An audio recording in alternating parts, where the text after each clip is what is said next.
This is going to be a brief presentation about the aspects of supervision, performance appraisal, rewards, and termination. And not so much on the rewards part. I'm focusing on the other parts of these components: supervision, performance appraisal, and termination.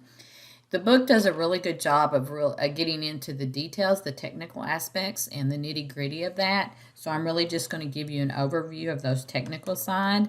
But I'm going to talk a little bit more about the real-world situation and how these play out and some positive ways that these can play out for the individuals. So first, I'm going to provide information. There's two sides to managing employee performance. And as a supervisor, as a leader, that's what we're needing to do. We're needing to manage, not the employee, but we're needing to manage the employee performance. And we do that through supervision, through appraisal, through termination. And there's two sides to this. There's the technical side and there's the human side. And I want us to embrace both of those sides so that we can provide leadership and provide the supervision necessary so that employees can actually grow and thrive, and the organization can also. In addition to touching on the base of the technical side here and the human side, which I have a surprise for you at the end of this presentation, I've also recorded a presentation about difficult conversations. And I bring in the difficult conversations, which I think is a more in-depth discussion. It also brings in some areas of self-awareness and some techniques that we can use in the process of supervising employees as we're going through some of those challenging times with them. This will be the first one, and then the second one will be difficult conversations. And I think they complement each other, so I'm going to put them both together under this unit. First of all, when we're in the position of being a supervisor, oftentimes this comes with it this intonation that it's a checks and balance, and we're there to make sure everything runs perfectly, and we're kind of the authority, and we need to make sure everybody does their job correctly. So it comes more from almost if you could say maybe a parental perspective, but that's not really what good supervision is about. When you're a leader and you're a supervisor and you're engaging in your leadership skills and your supervision, we want to provide and create the optimum environment for the workers, those who are working, frontline workers with us or working under our supervision, to have opportunities for continuously to improve. We want them to grow. We want them to be able to contribute value. We want them to recognize their contributions as being important, and we want them to be able to gradually take on more and more responsibilities and grow throughout their career. Even if they don't want to advance into higher levels of administration or higher levels of their job, we always have that need, that human need for constant growth. So it's constant personal and professional growth. And as a supervisor, that's what you're really engaging to do, is you really want to help those who are working under your supervision to be able to grow and to be able to thrive and to be able to experience competence and to be able to provide value and feel like they're providing value, because this in turn will circle back and ensure that the services that you're providing are going to be those of excellence. So supervision for me takes on a different perspective than just checking off the boxes. Is everybody showing up to work on time, everybody turning in their paperwork on time, the budget balance, all of those things are technical sides of it, but we want to embrace this larger perspective of what supervision really means in terms of leadership. And the only way we can actually be strong leaders, strong supervisors, is to provide fair, balanced, informative, and constructive performance appraisal. And what that means is that in the performance appraisal, it can be through the formal mechanisms. Oftentimes once a year, individuals have appraisals, or it can be through some informal processes. So having accountability, providing consultation, making sure there's protection from discriminatory practices, and then looking at the appraisal format, timing, and process are going to be all part of this.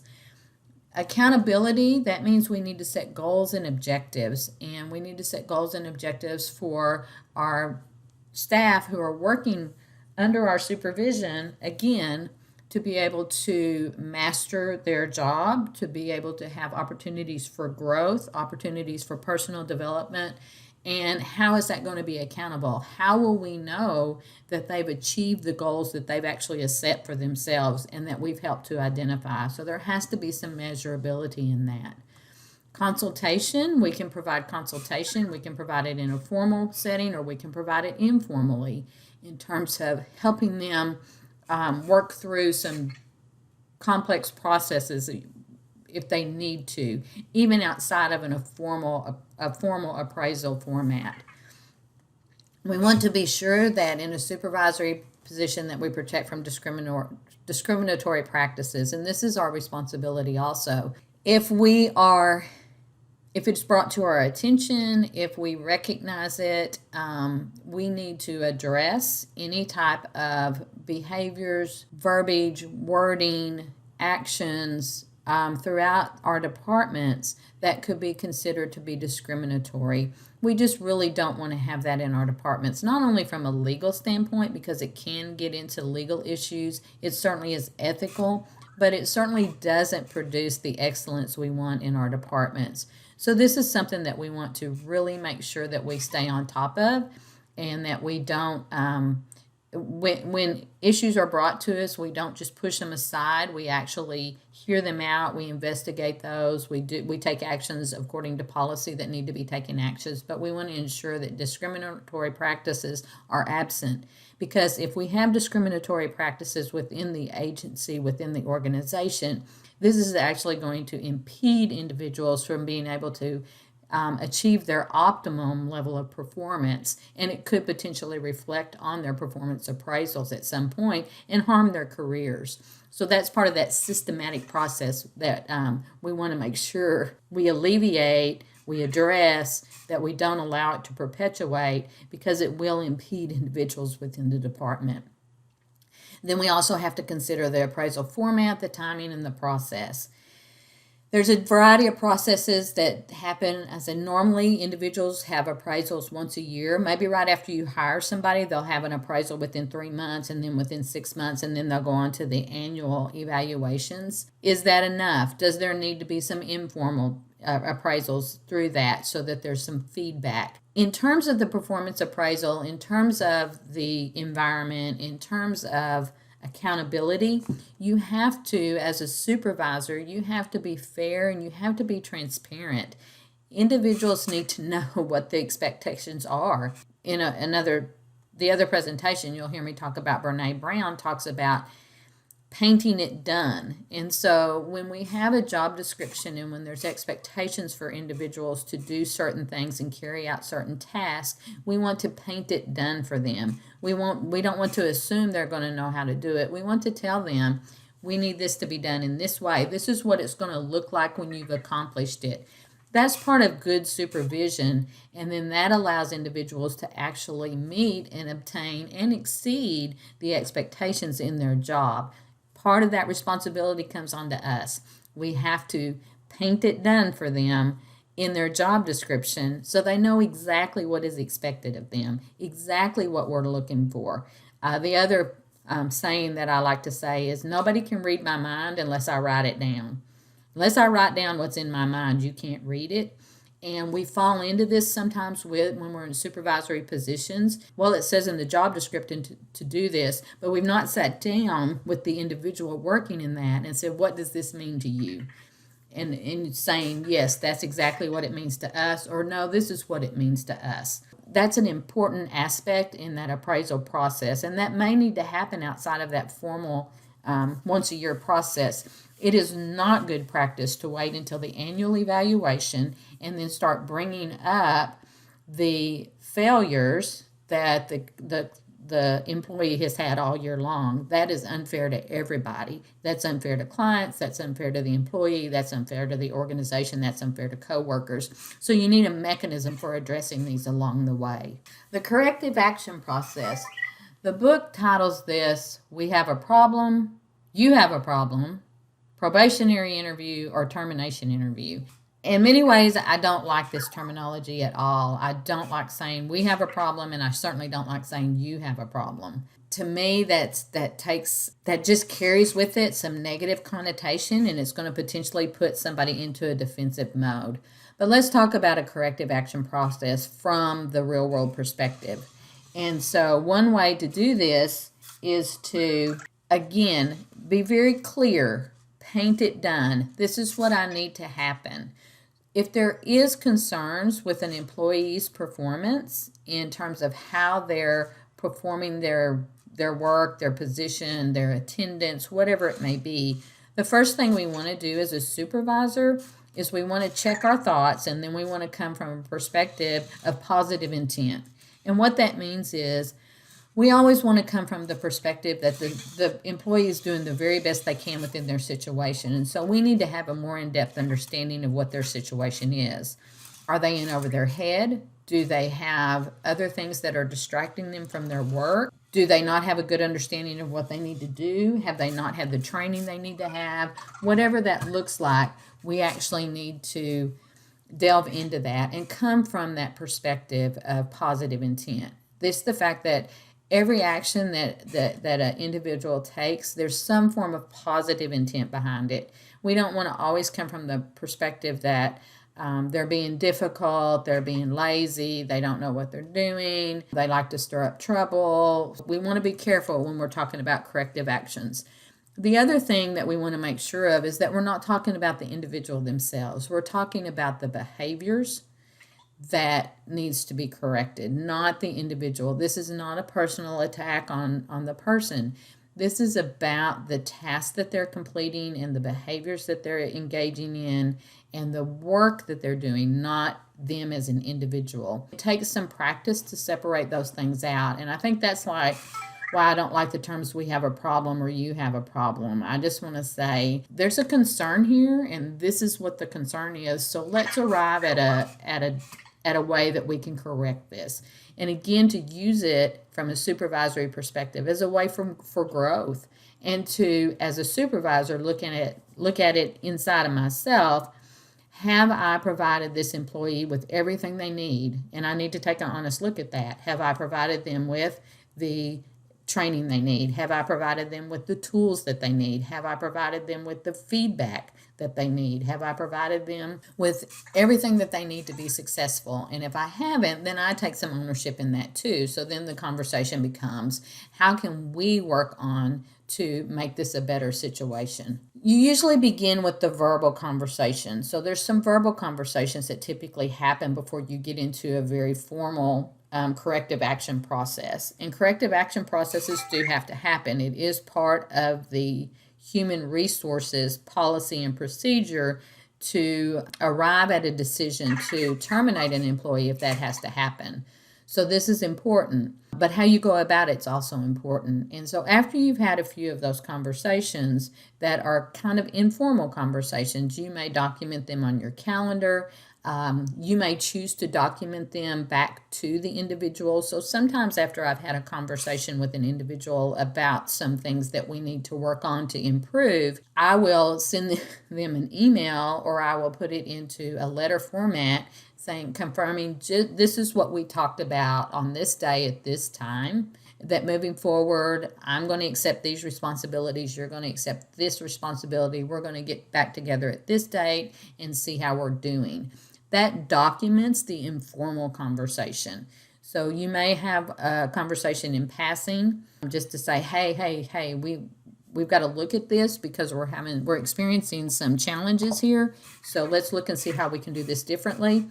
That may not get documented. But then when you start to really get concerned about the employee's actual performance and need to get down to the nitty-gritty of it, you're going to actually have an informal conversation, but you're going to want to have some documentation that informal conversation happened, and that's one way to do it. The second thing that you're going to do is if there continues to be concerns related to the employee's performance, again, not them as a person, not them as an individual, to their performance, to their actions that they're engaging in the office, to language they're using, whatever that may be, then you're going to actually want to have a formal interview, a probationary interview. And this is one that will potentially result in some type of performance improvement plan. It also may be best had if there's a human resources representative present when you have this conversation. It needs to be very explicit. It needs to, again, paint it done. There needs to be no assumptions, no insinuations. It needs to be very clear what the concerns are and how the concerns need to be addressed and how the concerns need to be changed so that this employee understands and has the knowledge of exactly what they need to do to improve and to continue to maintain their job. If that is not done, it is not fair to the employee. It's also a step in the process where you can establish those measurable goals, outcomes, and timelines in this performance improvement plan so that you then can, if the employee still does not meet the standards that need to be met in terms of their actions, their behaviors, their language, their workload, whatever that may be, then this gives you a clear objective for letting the employee know that they can no longer be employed at the organization, that they are being terminated from their position, and this is why they're being terminated. That's only fair. You're being terminated because 3 months ago in the probationary interview, when we created your performance improvement plan, we set these 4 objectives to be accomplished within 90 days. We're at the 90 days and we've not seen progress. We've not seen the accomplishment of the objectives that we have set forth. Therefore, we're going to have to let you go. It's not going to be a good fit for you to continue here at the agency. At the end of this presentation, I have a link to a podcast, and this is a person that I listen to all the time, and I think she just does a very good job of really talking about how to terminate, how to actually fire someone, and to do it with the love and the compassion and the respect, and providing that individual dignified way to leave. It's because at this point, it's useless and it's irresponsible to just be kind of attacking, but to provide them with the dignity to leave respectfully, even though they are being asked to not work anymore. The second thing I want to point out here is it's very important that individuals understand they're being terminated. There's been situations, and I know of situations, where somebody has gotten out of an interview with human resources and they didn't know whether they were supposed to come back to work or not. They didn't know what was happening. Again, it's a difficult conversation to have. It's not one to have lightly. It's not one to have unprepared, but it's one to have to be very clear. And in a situation, you would want to be very clear to say, your last day is Friday, October 23rd. You will not return after that. So before you leave on Friday, I need you to turn in your keys, I need you to turn in your badge, and I need you to provide a signed form to HR to indicate how you want to receive your final paycheck. So you have to be very clear. You have to be prepared for this. This is not something to do that's filled with emotion and filled with a sense of self-superiority or anything like that, because you're actually impacting somebody's life, but this is where you have arrived to. So you want to follow all the appropriate policies all along the way that the agency has set out, so that you don't result in terminating somebody that can then come back, file some form of an appeal. Now, many agencies will tell you when you terminate somebody, you don't tell them the reason why. And that's a legal aspect. That's a legal recommendation. And so oftentimes they get a termination, but they're not told why. From a humanistic perspective, I just can't hardly abide by that. To me, that's unfair. the individual deserves to know why they're being asked to leave this employment. And they deserve, as a human being, to understand that they still have worth even though they're being asked to leave the employment. It's just not a good fit for them. There's a technical side and there's a human side, and we have to balance that. And hopefully we can balance that in a way that it can be a win-win situation and we don't end up with lawsuits or appeals of terminations because we've not handled it well as supervisors. There is voluntary and there's involuntary termination. Individuals voluntarily terminate from a position because they find another position, because maybe the organization has offered some type of retirement package in order to reduce individuals working there. Individuals could potentially voluntarily leave an organization because they're anticipating that they may end up being fired. In some higher level positions, an individual may not actually be fired from the position, but they will be asked to resign from the position. Therefore, it looks like it's a voluntary termination. That happens oftentimes at an administrative level. And then there's the involuntary termination. And the involuntary termination is what we talked about on the last slide and really does take into account everything up to that point, making sure everything's documented, making sure the employee has understood everything that they need to do to be successful, provided them with everything they needed to do to be successful, and then determining the reason the employee was not successful. Maybe it just wasn't a good fit. The employee doesn't have the knowledge and the skill level that's necessary to keep up with the workload that's being offered, whatever it may be. But again, involuntary termination does require a lot more technical aspects to it than a voluntary termination does. But both of them are actually an ending in a relationship, and it's ending the relationship between the employee and between the organization. And not every relationship, when it ends, is a failure. And so I think that's the other thing, too, that we have to emphasize all the time with those who are leaving the organizations is just because you're ending the relationship with our organization doesn't mean that it's been a failure. It just means it's time to end this and it's time to move on to something else. Again, it's all how the perspective that we couch this in, because we don't want it to be just a hugely negative thing, because that will permeate through the whole agency. It is terrible to lose employees. It is terrible to have to fire employees. It's terrible to have to terminate employees. So it really does. But we actually want to find the positives in that if we can, and help those who are needing to move on to find those positives. So we oftentimes have difficulty talking about that in the difficult conversations. We can become very defensive. As supervisors, we can't become very defensive, because if we actually are honest with ourselves, we're potentially feeling like we're failures because we're having to fire the individual. And sometimes we may have not done everything we needed to do to provide them the opportunity for growth, and we just have to accept that, and then we have to do it differently the next time. But this is a very big part of being a supervisor.